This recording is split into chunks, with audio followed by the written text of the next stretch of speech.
My name is Gorman, and in this episode of Semilla.VC, I sat down with Niklas Anzinger, founder and general partner of Infinita Fund, based in Prospera, a startup city with its own government and legal system off the coast of mainland Honduras. Niklas is also the host of the Stranded Technologies podcast. In this episode, we discussed what a startup city is and how the startup city he lives in, named Prospera, got founded.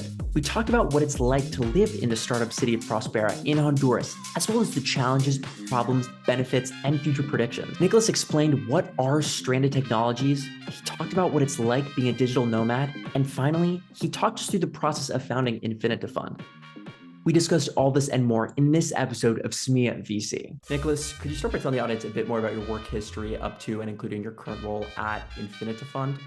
Hi, Trip. Great to be here. Yeah, sure. So there's really been two periods in my career. One was until I was 26 and I was living in the world of ideas. I was a nerdy, bookish kid that read all sorts of stuff and traveled around the world to see things and debate with people. And then, fortunately, I had a very good professor who's a mentor to me to that day. And she told me, Niklass, you shouldn't go into academia. You're too entrepreneurial. You should go into the private sector. She had a background at McKinsey. So with her help, I landed a job in management consulting right after. And that's really when I started discovering the world of business and entrepreneurship. And then a whole new life for me began. And I learned that many of the ideas that I had before, you could try and test them in the real world. Right? And I found that just tremendously exciting and exhilarating. And I think in many ways with the VC I'm doing now, I'm trying to bring the worlds together, but that's a different story. And the thing that happened that led up to it was, so I was working as an operator, an entrepreneur in a startup. I created new business lines there from scratch. One of them is making 5 million a year now. Up until 2020, when really two things happened. One is I felt I've reached the peak in my role there, and now I need to go out and take a very big swing that I do from scratch on my own, right? And the other one was that I met my now wife on a business trip in New York, right? And so these two things happened at the same time. The unfortunate thing was due to COVID, we were separated, right? So we just had one date in New York City, and then I was in Berlin, she was in New York City. But we were like, we want to do this, right? And I was like, yeah, let's do this. So we decided to cancel our apartments, quit our jobs, and go after our dreams. We said the first country that lets both of us in, we're going to go there and travel the world and start our businesses. That was Croatia. That was almost 2.5 years ago. And ever since then, we've been nomads. Eventually, we discovered Mexico and Latin America, and we really loved it there. But one thing that really frustrated me was I was thinking about the big swings I could take as an entrepreneur, the big industries that need disruption, like, education, finance, energy, real estate, healthcare. And I spent loads of time, especially in the healthcare sector, trying to figure out how to make a couple of really disruptive ideas work. For example, I was thinking about doing like an open source GitHub for medical data. So data scientists around the world could work on solutions to emerging health threats like COVID simultaneously. But it's when it dawned on me that the real problem isn't really sort of the centralizing innovation part on a technical level. It's really the regulation, right? So even if you discover a great new molecule that would lead to a great new drug development, you still have to go to painful 10 to 15 years of drug approvals, right? And cost several hundreds of millions. And I started seeing that pattern in all sorts of other industries where it's really bad laws, rules, and regulations that are holding back tons of progress and innovation. And that's when I found out about Prospera. And I was thinking, wow, this could solve it. So if you have competition for, better laws that attract people to come, you could build all these things that are right now not happening. But I was also a bit skeptical initially because it almost sounds too good to be true. And what do we learn? Anything that sounds too good to be true probably is too good to be true. So I wanted to see it for myself. I organized an independent conference in Prospera, and I brought several other entrepreneurs from around the world. world, just to give Prospera an incentive to bring their best people and to show us around. And it had the effect on me, and it had it for everyone else that came, that like, wow, this is amazing. You guys are real. This exists. It's a beautiful island. It's a thriving community. There's already things that are built, and there's a very high quality team behind it. I was like, I'm in. So let's see what we can do here. And that ultimately led to me founding a VC fund, simply because I thought that was the best way for me to supercharge this movement. Because upon arrival, I had all these ideas how to finally create the large scale disruption and bring sort of a new wave of technological progress. But I was like, I can't do it all on my own, but as a VC fund, I can help others do it, right? So that's why I am where I am now.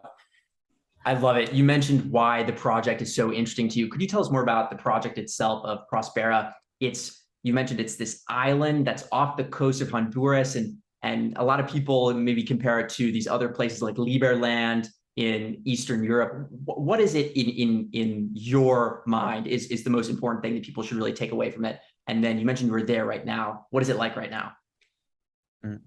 Yeah. So first and foremost, it's a semi-autonomous zone in the country of Honduras. It's under Honduran sovereignty and under Honduran criminal law, but it has autonomy to do their own civil and business laws. It's comparable in that sense to Hong Kong or Shenzhen, China, Dubai, or Singapore, right? So the goal and the ambition of these special economic zones is really to create 100 to even 1,000x improvement in prosperity and wealth in 30 to 50 years. And this is not something that's super new and novel. It happened in these jurisdictions that I mentioned before. What's new is to really try it out on a larger scale around the world. And Honduras has developed the most innovative legislation in the world to allow these special economic zones. So Prospera has really been invited by the Honduran government and by the constitution to create this basically this city, right? It's a real place. It's on a beautiful island. They own real land. They have built a couple of buildings there, including what's called a Better building, which is a really nice co-working space. It's part of a wider island community. The whole island is about the size of Hong Kong, right? And Prospera is the tiny fraction of it, right? It owns land the size of about Monaco, right? So you could, if you densely populated it, you could have about 40,000 people living there.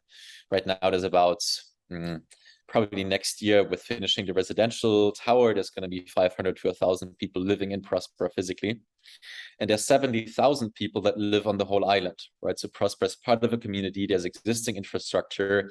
It's not like an escapist utopia, right? Prospera is part of a community there that's just doing very regular business and that is trying to build a legitimate autonomous zone that's creating prosperity, first and foremost for Honduras, and inviting also the rest of the world to participate in that. And the key problem that they're solving is ease of doing business, right? So special economic zones, there's thousands of them around the world, but most of them are like tax havens, or they're like for export processing, things like that.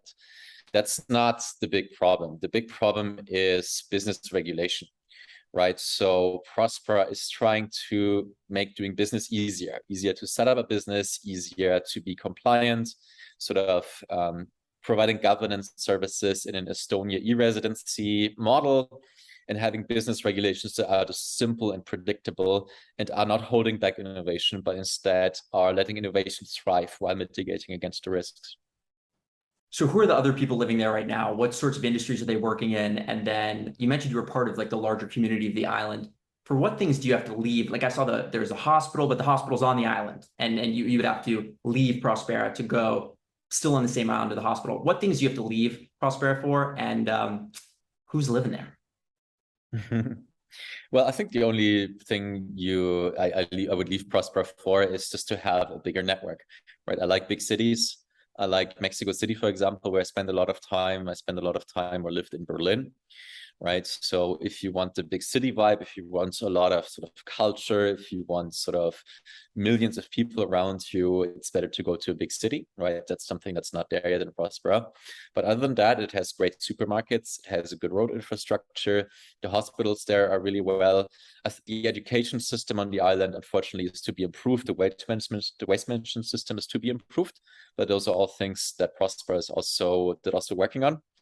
And the other people that are here is, so most of them are Hondurans, right? So within Prospera, a large part of the people that are living there or working there are service workers, right? So any 21st century knowledge-intensive economy will have 30% or something that are service workers. So these are mostly local islanders from the local community, from villages around.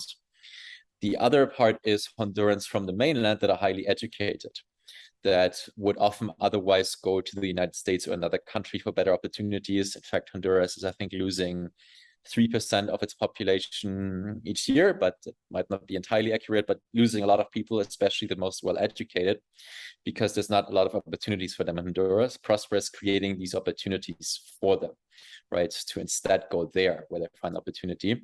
And the rest is internationals, right? So there's a couple of Americans, there's not sure, am I the only German? And I got people the other conferences from Hong Kong, from Singapore here, from Portugal, from Spain, from Mexico, right? So there's also an international crowd. The founders of Prospera are Venezuelan and Guatemalan. I love it. You said you go to Mexico City a lot. I saw that it was quite far from the capital. How are you getting to an airport to get to Mexico City? And then if I may ask, what do you think the biggest challenge associated with Prospera is? Yeah, I mean, there's an airport on the island. It has direct flights to a couple of destinations in the United States, the closest one being Miami.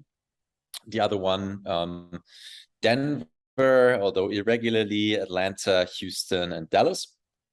And, if I want to go to Mexico City, I typically fly through San Pedro Sula and from there to Mexico City. What is a bit of a challenge, or one of the biggest challenge, is the brand of Honduras as a country. It's considered a very high crime, dangerous, corrupt country. And that's also true, right? The island itself is, however, a much higher standard. It is very, very safe, right? But it's just people associate, they wouldn't go through Honduras if they, it is, even for me in the beginning, was a bit like, oh, that sounds a bit edgy, right? Also, the flights, the airlines don't give you very good results in that region for some reason. So every time you type in, hey, flights to Rodan, and you have to, it's not a direct flight typically, then the costs are just very high for some reason. But when you separate it, if you look for flights to San Pedro Sula, and from there to Rodan, you can get it for much cheaper, right? So sort of the ease of traveling, of getting there, the brand associated with it, doesn't make it an easy sell to people that aren't initiated with it. But that even makes the effect even greater when they actually come here and see it. So if people wanted to come and see it, would they stay at a hotel somewhere else in Rodan, or is there a hotel set up in Prospera right now? And who would they speak to? If someone's watching this and they say, okay, I like this, I saw the mock-ups, like the Hadid architects have done an excellent job, obviously, with those mock-ups. What would they do? How would they do that? How can they see it? Yeah, just type in Prospera Honduras in Google and you get a couple of good frames. And when you would go there, you have one sort of the central Prospera hub with the better building that's mostly for working, right? There's a lot of construction going on, including a big residential tower, which I think I always forget, but I think it's like 14 or 15 stories high. My wife and I will move to the 10th floor, I think, and buy a condo there. And that condo will have, plenty of available rental space. I think there's also a lower cost residential unit that they're building where you can rent for as low as, I think, $150 or something per month. That's not available right now. That's being built right now. Prospera also owns the neighboring luxury golf resort, which is called Pristine Bay. So that's more upscale, right? So it's 5-star hotels and restaurants, right, that are more on the pricier side. That's where I'm right now, in fact. So right now, the options when it comes to hotel aren't the cheapest, but they're building right now on making cheaper options available. I love it. I love it. I might have to go and see what it's like. I want to hear more about your fund. So why did you start your fund? What's the investment thesis? I saw that there were some deep tech, some future implications on the website, and I want to hear everything about it. So the key problem that I see for entrepreneurs is really that regulation kind of dictates what you can and can't do, right? So if you want to build a very ambitious tokenization project where you tokenize ownership in real estate, for example, you have to go through very painful and very unclear SEC filings, right? They might declare the security, or they say it's not a security now, but then in 5 or in 10 years they go after you, like they go after Coinbase and others now. So that's just a lot of legal uncertainty. Same when it comes to disrupting the world of atoms, the physical world, right? So nuclear energy is terribly outregulated.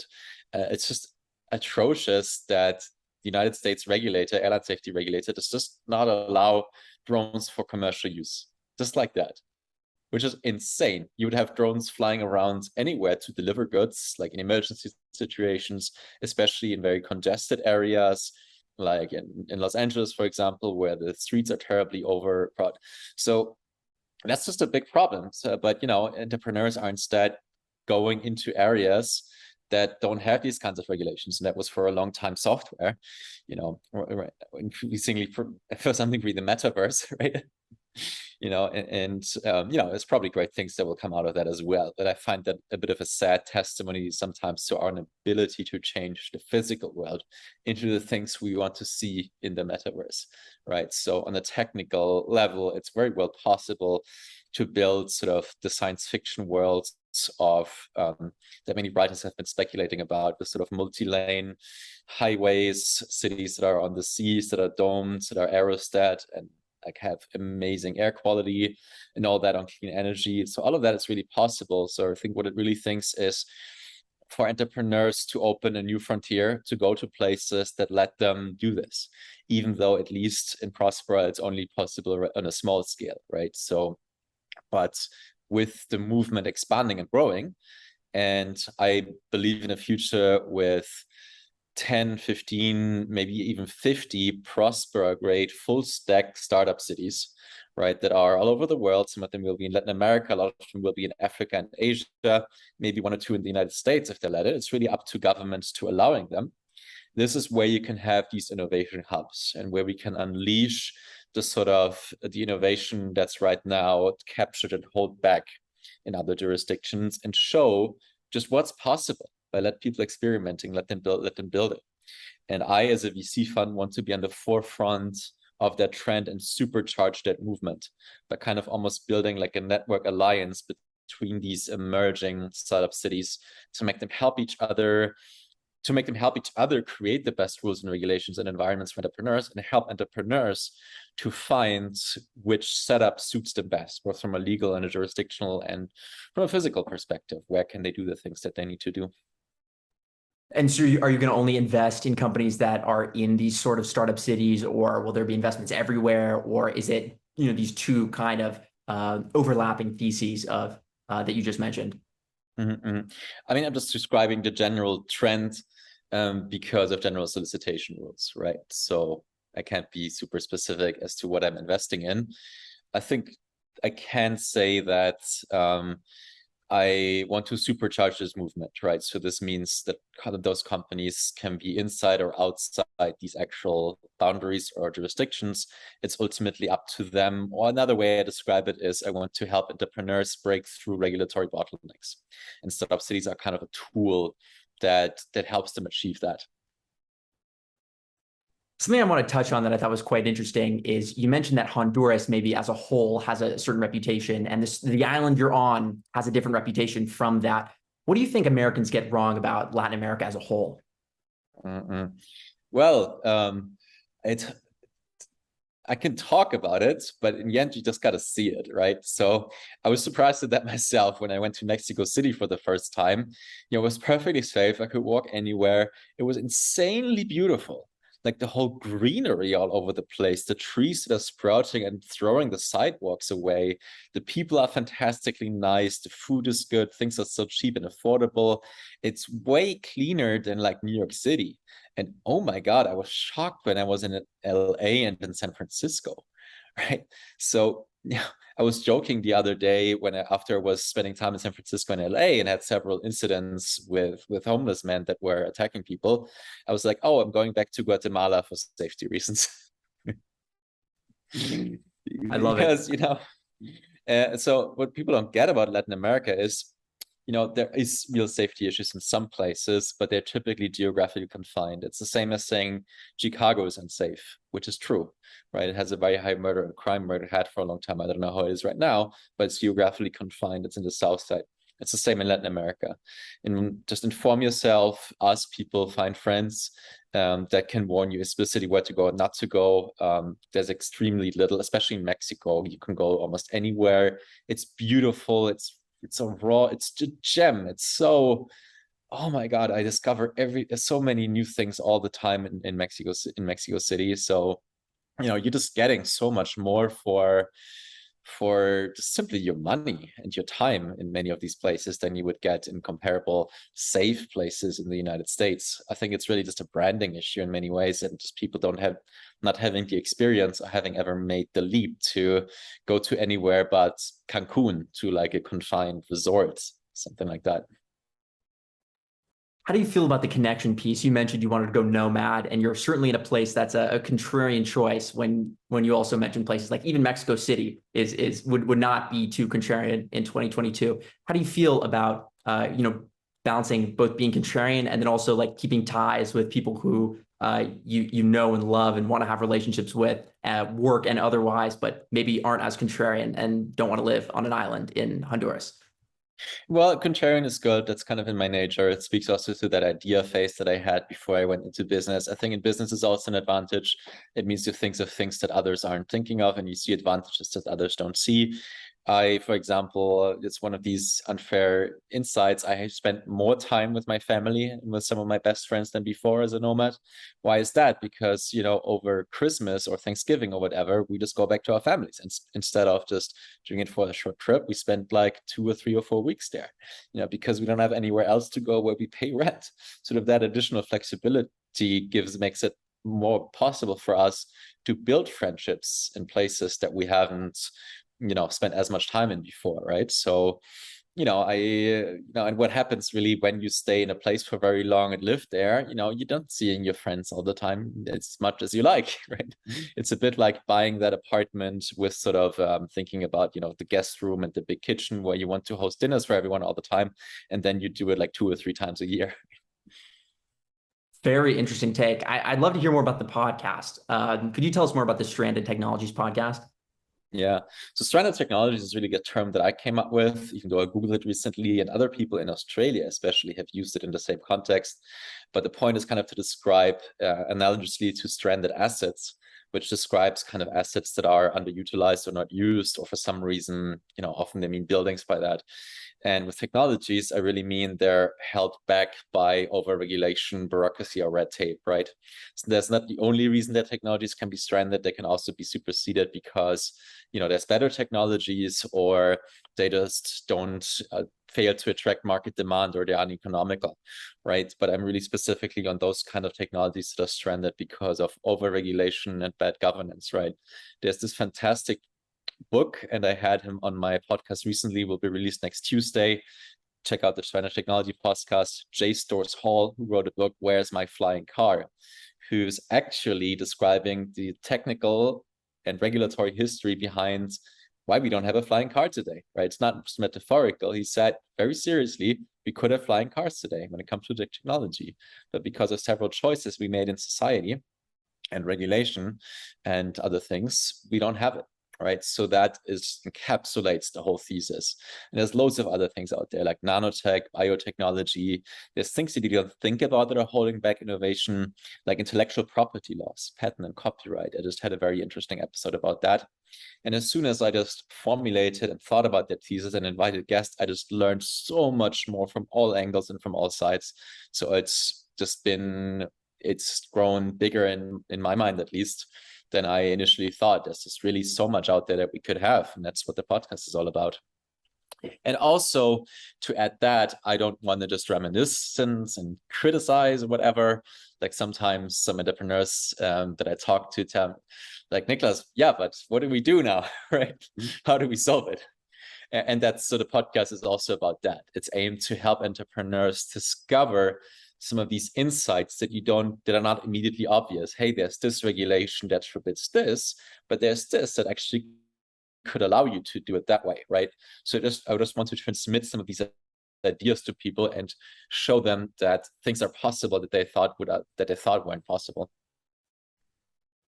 You mentioned the flying cars. What else?